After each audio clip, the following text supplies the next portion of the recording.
Selamat pagi semuanya. Pada kesempatan kali ini, kami akan mempresentasikan bab 1 dari mata kuliah Statistika Dasar. Sebelum saya melanjutkan, biarkan saya memperkenalkan keenam anggota dari grup A.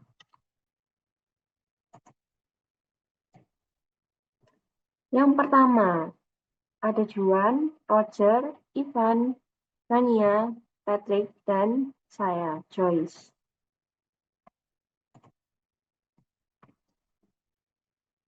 Kali ini, kami akan membahas statistika ke dalam 6 subbab.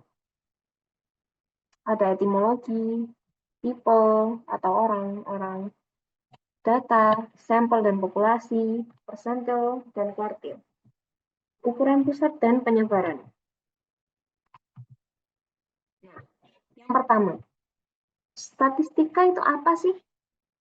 Jadi, statistika adalah cabang ilmu matematika terapan yang terdiri dari teori dan metode mengenai bagaimana cara mengumpulkan, mengukur, mengklasifikasi, menghitung, menjelaskan, menganalisis, dan menafsirkan data yang diperoleh secara sistematis.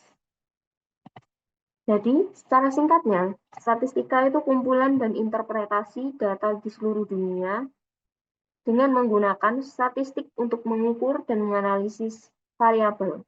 Contohnya, seperti tinggi badan, warna rambut, makanan kesukaan, dan sebagainya. Nah, secara etimologi, statistika dasar itu berasal dari bahasa Latin status yang berarti state atau negara. Tetapi juga berasal dari bahasa Italia, statista, yang berarti statesman atau politician. Jadi, dapat disimpulkan bahwa statistika adalah kumpulan data yang dianalisis demi mencapai suatu kesimpulan serta untuk memecahkan masalah di dunia nyata. Baik, saya akan menjelaskan bagian people. Perkenalkan, nama saya Jonito Cahya Wijaya UI dan saya akan menjelaskan sekarang. Statistika adalah ilmu yang mempelajari pengumpulan analisis, interpretasi, dan presentasi data. Sehingga ada beberapa orang yang berkontribusi dalam mengembangkan bidang statistika telah membentuk fondasi penting bagi ilmu ini. Yang pertama ada Blaise Pascal, seorang matematikawan, fisikawan, dan filsufus dari Prancis. Kontribusi utamanya adalah dalam teori probabilitas melalui karya Traité du Triangle Arithmétique. Yang kedua ada Pierre de Fermat, matematikawan Prancis terkenal dengan teorema Fermat. Meskipun kontribusinya dalam statistika tidak besar, namun pemikirannya penting dalam perkembangan konsep probabilitas. Yang ketiga ada Pierre-Simon Laplace, seorang matematikawan dan astronom Prancis. Kontribusi dalam statistika melalui karya Teori Analytique des Probabilités. Carl Friedrich Gauss, seorang matematikawan Jerman dikenal sebagai pangeran matematika. Kontribusi dalam statistika meliputi distribusi normal dan metode kuadrat kecil. Sir Francis Galton, ilmuwan Inggris yang berkontribusi dalam bidang statistika dan genetika manusia. Pionir dalam studi regresi dan korelasi. Sehingga kita masuk ke dunia penemu statistika modern. Saya mencantumkan 4 orang dalam penemu statistika modern ini. Yang pertama ada Ronald Fisher, seorang statistikawan Inggris, salah satu pendiri statistika modern. Kontribusi utamanya meliputi pengembangan metode analisis variansi dan pengujian hipotesis. Carl Pearson, statistikawan Inggris, diakui sebagai bapak statistika modern, pionir dalam pengembangan konsep korelasi dan regresi, serta penggunaan distribusi normal dalam statistika. Yang ketiga ada Jerzy Neyman, statistikawan Polandia Amerika. Kontribusi utamanya adalah teori pengujian hipotesis dan rancangan percobaan, mengembangkan konsep penting seperti p-value dan kekuatan statistik. Dan yang terakhir ada Eigenperson. Eigenperson merupakan statistikawan Inggris putra dari Carl Pearson bersama dengan Jerzy Neyman mengembangkan dasar-dasar teori pengujian hipotesis yang dikenal sebagai teorema Neyman-Pearson. Sekian, terima kasih.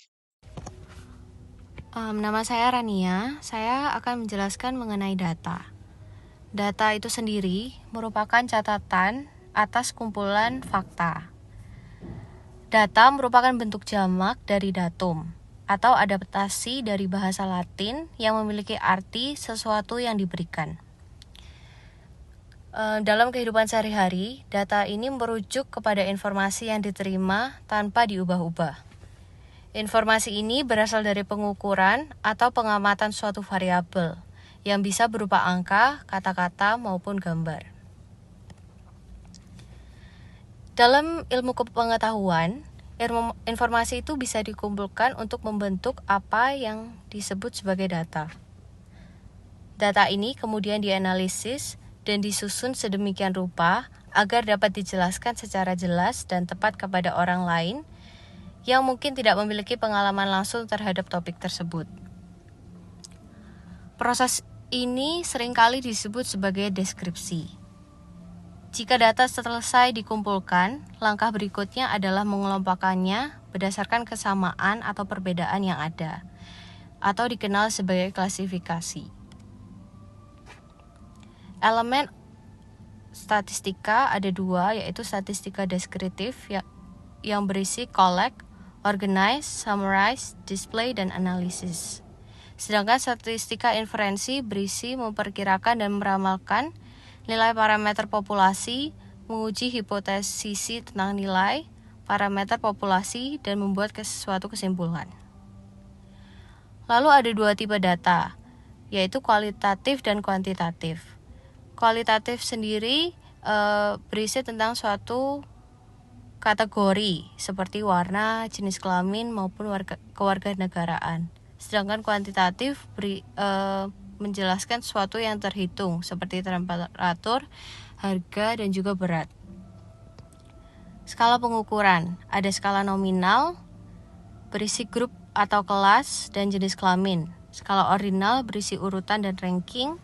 Skala interval berisi perbedaan, selisih, jarak, dan juga temperatur. Dan rasio scale yang berisi perbandingan dan ongkos per unit. Halo, saya Michael Ivan, dan di bagian ini saya akan membahas tentang populasi dan sampel.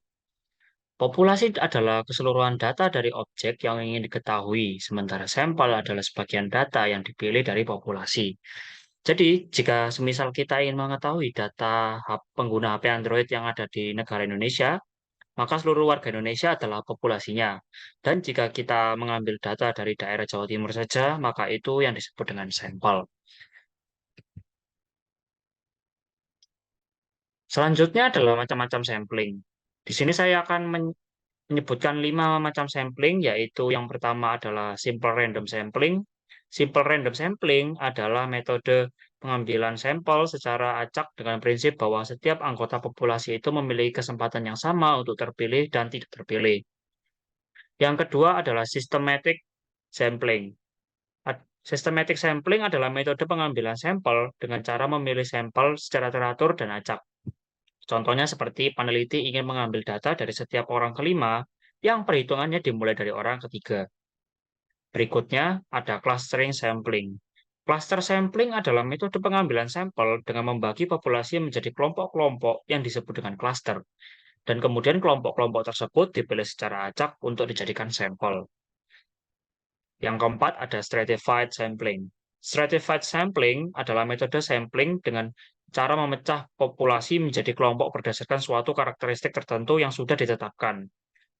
Dan yang terakhir adalah multi-stage sampling. Multi-stage sampling adalah metode pengambilan sampel dengan menggabungkan beberapa metode sebelumnya seperti cluster sampling dan stratified sampling. Lalu apa sih fungsi dari pengambilan sampel? Fungsi dari pengambilan sampel sendiri ada 3. Yang pertama yaitu menghemat waktu, tenaga, dan biaya yang digunakan. Yang kedua adalah karena jumlah populasi yang jumlahnya tidak terbatas. Dan yang terakhir, karena adanya pengukuran yang merusak. Sekian, terima kasih. Halo, perkenalkan nama saya Patrick Wilson. Selanjutnya, saya akan menjelaskan tentang kuartil dan persentil. Kuartil dan persentil adalah istilah dalam statistika deskriptif yang digunakan untuk membagi sebuah data ke dalam beberapa bagian yang sama besar. Tujuan dari penggunaan kuartil dan persentil adalah untuk memberikan gambaran tentang distribusi data secara relatif, serta untuk memahami sebaran data dan titik-titik penting di dalamnya. Selanjutnya, kita bahas tentang kuartil. Kuartil sendiri memiliki pengertian yaitu nilai yang membagi data menjadi 4 bagian yang sama besar. Terdapat 3 kuartil yang biasanya digunakan. Yang pertama yaitu kuartil pertama atau Q1 merupakan nilai yang membagi 25% data terendah dari data keseluruhan. Yang kedua adalah kuartil kedua Q2 atau juga bisa disebut dengan median, yaitu nilai yang membagi data menjadi 2 bagian yang memiliki jumlah data yang sama. Yang terakhir, atau bisa disebut juga kuartil ketiga, adalah nilai yang membagi 75% data terendah dari data keseluruhan. Dan berikut adalah rumus dalam kuartil. Rumus dalam kuartil di data tunggal dibagi menjadi ganjil dan genap. Dan di ganjil sendiri dibagi lagi menjadi 2 kriteria. Yang pertama di sebelah kiri yaitu data ganjil jika N plus 1 habis dibagi 4. N sendiri merupakan jumlah data keseluruhan atau jumlah angka keseluruhan dari deretan angka.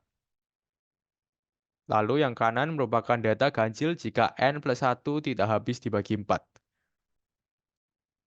Begitu juga dengan genap, dibagi juga menjadi 2 kriteria. Yang pertama yaitu data genap jika N habis dibagi dengan 4, dan yang sebelah kanan data genap jika N tidak habis dibagi dengan 4. Lalu kita masuk ke persentil. Persentil adalah nilai yang membagi data menjadi 100 bagian yang sama besar. Persentil ke P merupakan nilai yang membagi data sehingga P% data memiliki nilai yang kurang dari atau sama dengan nilai tersebut. Sebagai contoh, persentil ke-50 adalah median, yaitu nilai yang membagi data menjadi 2 bagian yang memiliki jumlah data yang sama besar. Dan berikut adalah rumus dari persentil data tunggal. Kuartil dan persentil sangat berguna dalam analisis data untuk memberikan informasi tentang sebaran data dan karakteristiknya. Dengan menggunakan kuartil dan persentil, kita dapat mengidentifikasi nilai-nilai ekstrim, melihat distribusi data, dan mengevaluasi titik-titik penting dalam dataset. Halo, nama saya Roger Emanuel Stanto dan saya akan menjelaskan tentang ukuran pusat dan penyebaran. Ukuran rumusan data yaitu suatu nilai tunggal yang mewakili suatu kumpulan data dan menunjukkan karakteristik dari data tersebut. Dan ukuran penyebaran data adalah suatu ukuran untuk mengetahui seberapa jauh penyebaran data dari nilai rata-ratanya. Salah satu jenis dari ukuran pusat adalah mean atau rata-rata. Rumusnya adalah X bar elemen FI dikali XI per elemen FI. Jadi, frekuensi kelompok data ke I ini akan dikalikan dengan nilai tengah kelompok data ke I per frekuensi kelompok data ke I. Yang kedua ada ukuran penyebaran. Suatu ukuran yang menyatakan seberapa besar nilai-nilai data berbeda atau bervariasi dengan nilai ukuran pusatnya, atau seberapa besar penyimpangan nilai-nilai data dengan nilai pusatnya. Salah satu jenis dari ukuran penyebaran ini adalah variance atau variasi. Ini untuk mengukur seberapa jauh penyebaran data dari nilai rata-ratanya. Untuk rumus dari populasi adalah elemen dalam kurung FI kurang rata-rata hitung populasi pangkat 2 per N. N ini adalah ukuran populasi. Dengan ini disampel, X kuadrat sama dengan elemen XI kurang X. X ini adalah rata-rata sampel pangkat kuadrat. Per ukuran sampel kurang 1. Jenis yang kedua ada standar deviasi atau simpangan baku. Standar deviasi ini digunakan untuk menentukan bagaimana persebaran data dalam suatu sampel dan melihat seberapa dekat data-data tersebut dengan mean atau rata-rata dari sampel tersebut. Standar deviasi ini memiliki kemiripan dengan rumus varians. Bedanya, standar deviasi ini diberikan akar pada rumusnya. Dan untuk dalamnya masih sama semua dengan varians. Sekian dari kelompok kami. Terima kasih.